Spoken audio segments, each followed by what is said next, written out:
1950s architectural homes, glamour, muscle cars, Crips and Bloods, lowriders, Snoop Dogg, Dre, Kim, Tupac. I live in Hollywood, California, land of the stars.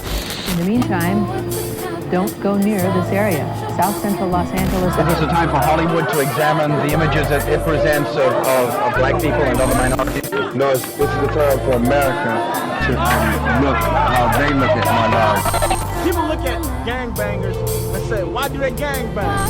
You tell us stuff that the news hides. We put it on record so everybody can know how it is.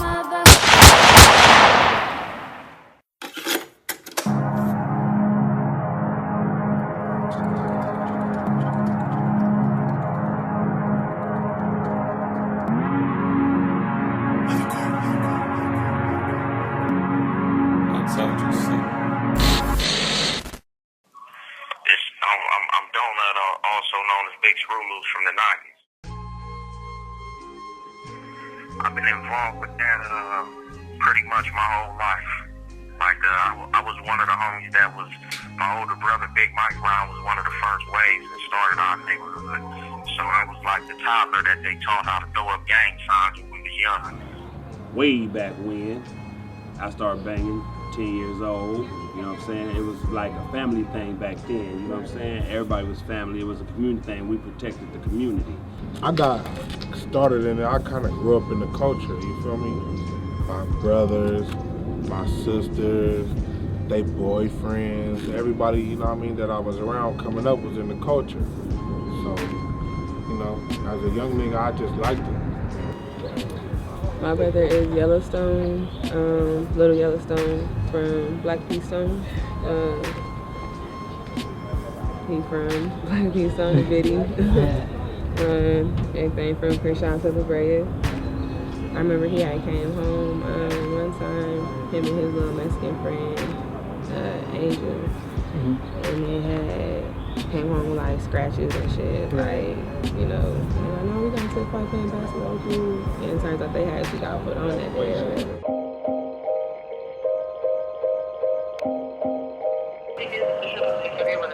My transition didn't come from being accosted by Crips. It just came from one day. I said to a cat that was trying to steal my bike, "Oh, blood, stalled me out." He said, "Blood?" It's about 76. It was an Evil Knievel bike. Motherfuckers don't laugh at that. He told me this was Cub Rip. Slammed my bike on the ground. One of my homeboys is my homie to this day.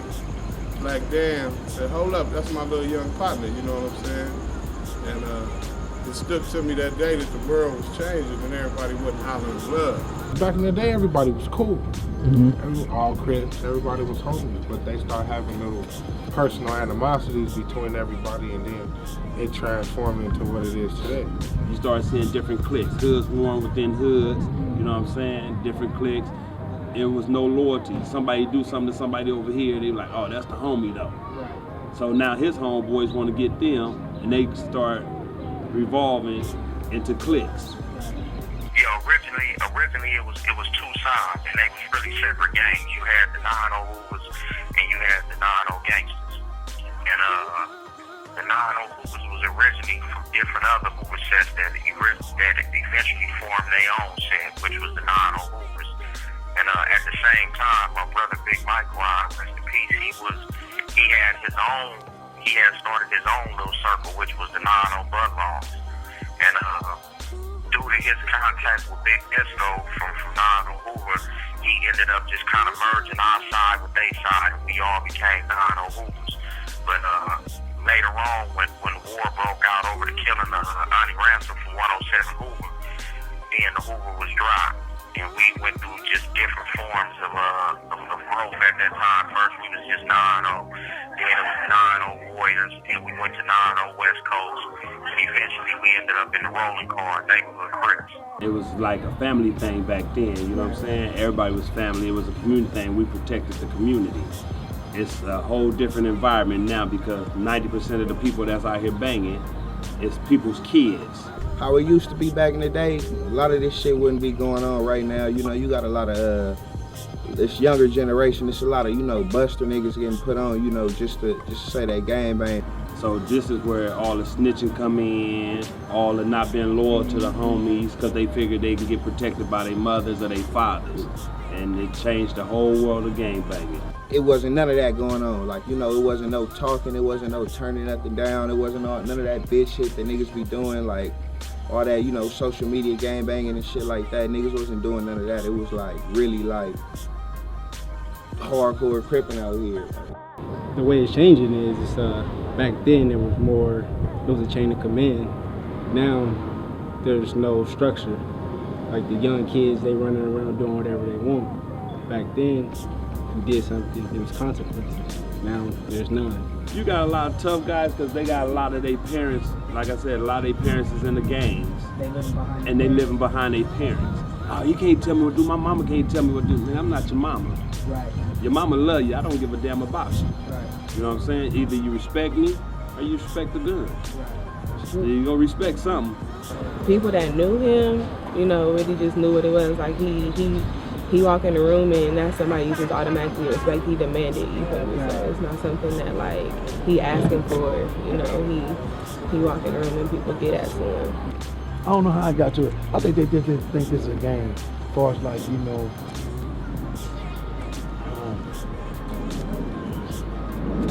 how it changed, they lost morals and respect for how this thing, how it all came about.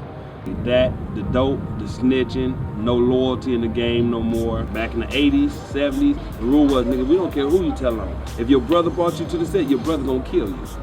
If your brother don't kill you, we gonna kill him and you. You know what I'm saying? It's no structure in it no more. It never has been no structure like that. It was never organized, never. Never. Niggas just doing what they want to. You can shoot two people and say, I'm a reputable name. I'm a G, I'm a this. Who's to say you're not? What's the standard to say, all right, this is what I gotta do to be a reputable? I gotta do this, I gotta do this, I gotta do this, I gotta do this. If you're gonna be a real reputable, you're not gonna turn nothing down. What that means is 5 niggas pull up on you, feel me? You know they enemies.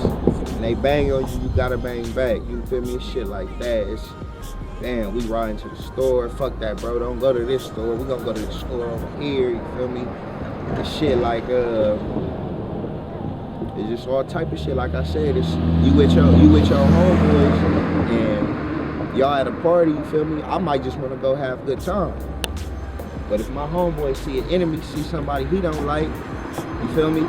Now that put me in a situation where I gotta hop out and I gotta beat this nigga up. It's just all type of little shit that you see, you feel me? It's, like I said, man, you can't turn nothing down. You can't really, nigga come bang on you, you gotta bang back, period. See, when we was doing it, you was one, that's it. It wasn't no them, they hang over here, but we all from the same set. We come together when something happened, no. We was together all the time. Y'all might be in a gang, but y'all might be your own clique within that gang. That's what's really causing and that's what's causing the problems. Exactly. See what I'm saying? That's what's causing the problem. Because if one nigga in my clique don't like a nigga in your clique, everywhere we see each other is on. If I catch you slipping, it's pop, pop, bang, bang, nigga, you through.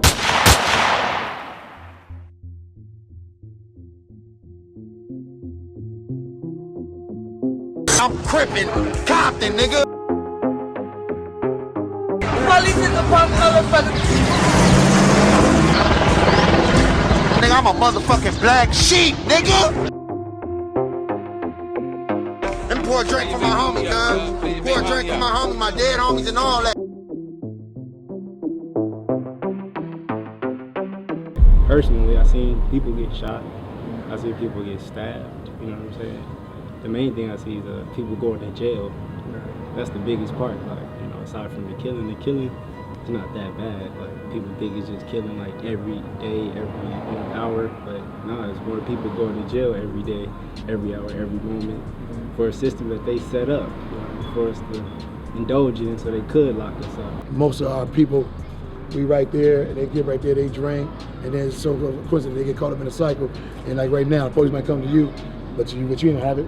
Have everybody, young niggas, pull up your shirt, half of them got guns. For real, and have them go down like that easy. You know, you believe that? And then to tell you the truth, the system not playing fair. This is like, man, it's colonial, man. You going to jail, they're gonna put you away, brother. That's all gonna happen. It's like a mousetrap, you know what I'm saying? The cheese is right there, and you gonna grab it. It's just right in your face. You never had nothing, you're gonna do it just to try to better yourself because you wasn't taught. The main reason you wasn't taught because Pops wasn't around. With our race, with us as a people being conditioned the way we are, you know, I think it's you know, it's a lot of people is just trying to find out where to be. You know what I'm saying? They just trying to find out where they fit in. So if the fan says this is cool or we gonna go this way, then they just go that way.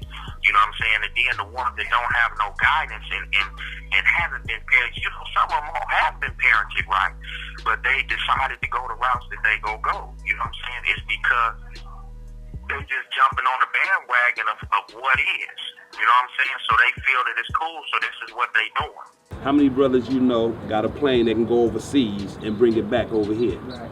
See, they pump into our community, and so everybody's like, fuck it, it's here, they doing it, I might as well sell it. Right. So now you got the sellers and you got the users. Right. The sellers get it, sell it to all the other brothers, you know what I'm saying? And all the other brothers out here ripping and running, robbing each other for nothing, because all of them stay in the same community, right, just to get high again the next day. You look at a real example, man, that I bled this block and I took it serious, man, about what I'm saying. And even when I did my time in the federal system, it wasn't even all about that. That's how me and your daddy interact. It came close, you know what I mean? And it wasn't even on that level. It was like on our deed and dealing with respect, what different sides we came from, to put that to the side. We had problems when we was not problems because nobody could bring it to us. But there was problems among my side and his side, because we walked the track together. Then we hit 3 joints together, and we, you know, we didn't care what nobody say. So we came to a point, if your people got something against me, I need that. If my people got something against you, I need that. Really, I'll tell a young person like what my big cousin told me. He said, we out here, you know, we get put on, and then we out here on the streets, we enemies with this hood, we enemies with this hood, we enemies with this hood. Then when we go to jail, you feel me, all these hoods gotta get along. What's the deal, nigga? All these hoods gotta, you know, they gotta get along with each other. And then it's like, bam, you get back on the streets and then you right back to, you feel me, beefing with the same hoods that when you was inside the jail, right, you have to get along with this nigga. And now if we can get that going, that'd be the stepping stone of the whole thing. And then we can build from there. You know what I'm saying? Like I tell a lot of people, we enemies on the street, but when we get in that penitentiary, we gotta be friends because them motherfuckers that's looking at us ain't finna give neither one of us a break. So either we gonna come together to survive, or we gonna stand separate and lose. You know, the powers that be that's behind the media and what gets put forward and put out there, you know, they know the pitfalls in the trap style lifestyle. You know what I'm saying? So they wanna perpetuate it. So they continue to glorify it and put it out there. And then, you know, dudes just for the sake of making a buck, they don't have no problem with going along with it. Some of them so dumb they don't even know what they doing. They just promote it and put it out there. You know what I'm saying? For people to grab onto, because as long as them and theirs can eat, they all right with it. But the media, yeah, the powers that be, this is what they want. First it was a subculture. Now it's part of everyday living. Ain't nobody living in South Central ain't got a gang member and don't know a bunch of them. You can't live down here and not know them. I'm with them, so guilty by association. You might don't even bang, but just from having all the tattoos, somebody will pull up right here, won't even ask you if you from over here, and gun you down. Right. See, that's just a risk. Tattoos are a risk. How you dress is a risk. How you talk is a risk. You see me with them, so when I'm by myself, it's like, okay, you get rolled up on, like, where you from? You know what I'm saying? Like, I ain't from nowhere, but like, oh, you was with them, yes you is, you know what I'm saying? So got beat up, chased down, shot at, you know what I'm saying? I was over there by Red's Liquor Store on Century, man, this day for yesterday. And young dudes on a bike, one's on a peg. You know, blue my favorite color. But the dude must have felt something. I'm in my vehicle, he's like, what's up, cuz? I know it. Look up, you hear me talk? I know it. And the old lady said, won't y'all stop So I had to do a 51 fake. I wasn't strapped that time. So I jumped back in my truck like I got my thing. And the little young dude ran around the back apartments. You know what I mean? I said, oh, I was about to leave my gas, in which I did, because I really don't use Arco anyway. So, but he don't know if I double back. See, you don't know who you fucking with, though. Right. Certain things. But that's a psychological thing, but I thought about it. Them babies, though. 16, 18, 21, 25, 30, 40, 50. Those are milestones in life for just everyday normal people. When you put a gang culture on that shit and living in that environment every day, when you get to be my age, man, you are so thankful. Right. You're so thankful. And never been shot, never been stabbed, been beat down once or twice, and I will admit it, because sometimes you just got to take the ass whooping.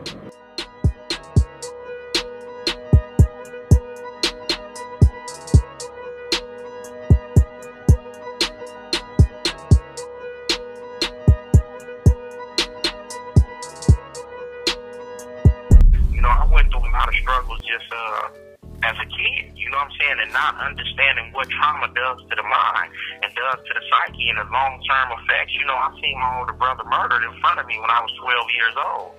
You know what I'm saying? Before him, I seen he was my stepbrother. I seen him get his head blown off and right in front of us. You know what I'm saying? And was able to watch him to the ambulance came to get him. You know, and I had friends that was murdered and paralyzed, and so a lot of that trauma over time, man, you know, it's kind of like post-traumatic stress syndrome. You know what I'm saying? And we don't understand what's going on with us at the time, but, you know, these things are real. So, you know, a lot of the decisions that I made, it wasn't really from a real state of consciousness. My brother got killed by the police. LAPD, SWAT, whoever's responsible, they all the same. You know, they killed him or whatever on the east side, not too far from where my daddy got killed actually. But we lost a soldier. Like, you know, that's somebody that's important. It's like losing a president.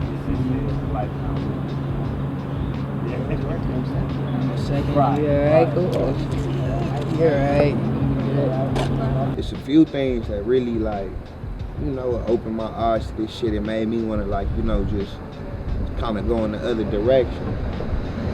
One was, you know, I had a close homeboy, Reggie Hurd. We went to Compton one time, you know, made a little stop at Compton. He just got off work. And we just pulled up real quick, talked to the homie, get some weed. Boom, we was gonna shoot back.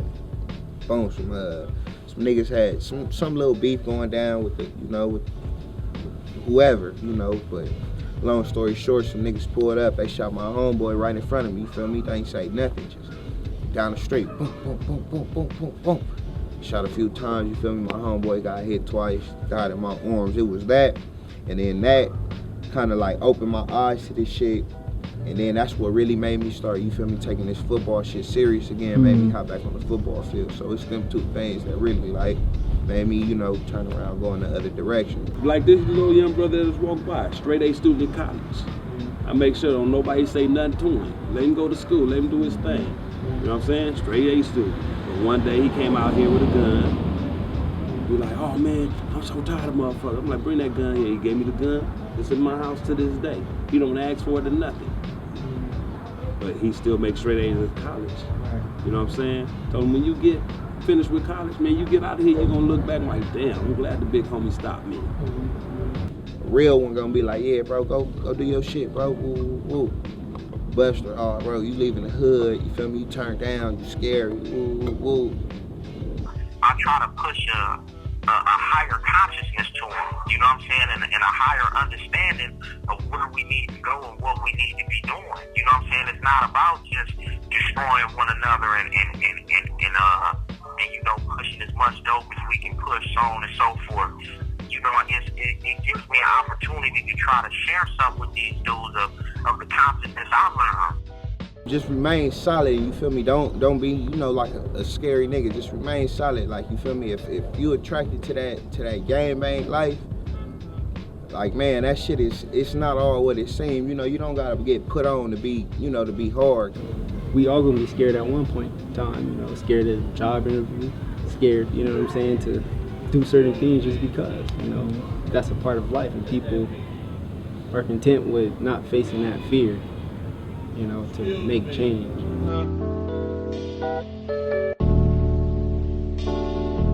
The struggle is still on. You know, the war still continues. You know, the things that they're doing is, you know, all of it, some of it is visible, but all of it is invisible. You know, the way they're taking our black men away, the way they're locking our women up, you know, it's things even with the justice system, you know, where, like in the book The Prince by Machiavelli, he gives a lesson in there about, you know, societies using their laws as weapons to get rid of unwanted civilians. And this is basically what they're doing with us. That's what mass incarceration is about even. So I just think that it's time for everybody to wake up, not just the gangs, just everybody as a whole, to understand that there's a struggle that's going on. And instead of kicking the next man down, even when it comes to the gangs, to the Crips and Bloods, it's time for us to start educating one another and to start embracing them. You know, even the professors and the scholars, it's time for them to start embracing them and letting them know what their worth is, letting them know what their position is, letting them know what structure it is. Because we are the warriors. You know, no race, no nation can accomplish nothing of real worth without the warrior class. Just like you can't do it without the scholarly class. Just like you can't do it without the economic class. We are the warriors, and that's what I mean by everything is not wasted. You know what I'm saying? We've been in wars, we shed blood, we didn't have our blood shedded. So we have to be directed, and we have to be embraced, and we have to be educated on what our position and what our place is, and it's time for us to start playing. This is the wall right here. This is like, you know, people that that died, maybe OD gang, this is my mama name right here. This is my mama name. You know what I mean? I got uncles and cousins, homies up here and everything. The wall consists of this. Come around like this. These walls right here for the people that died.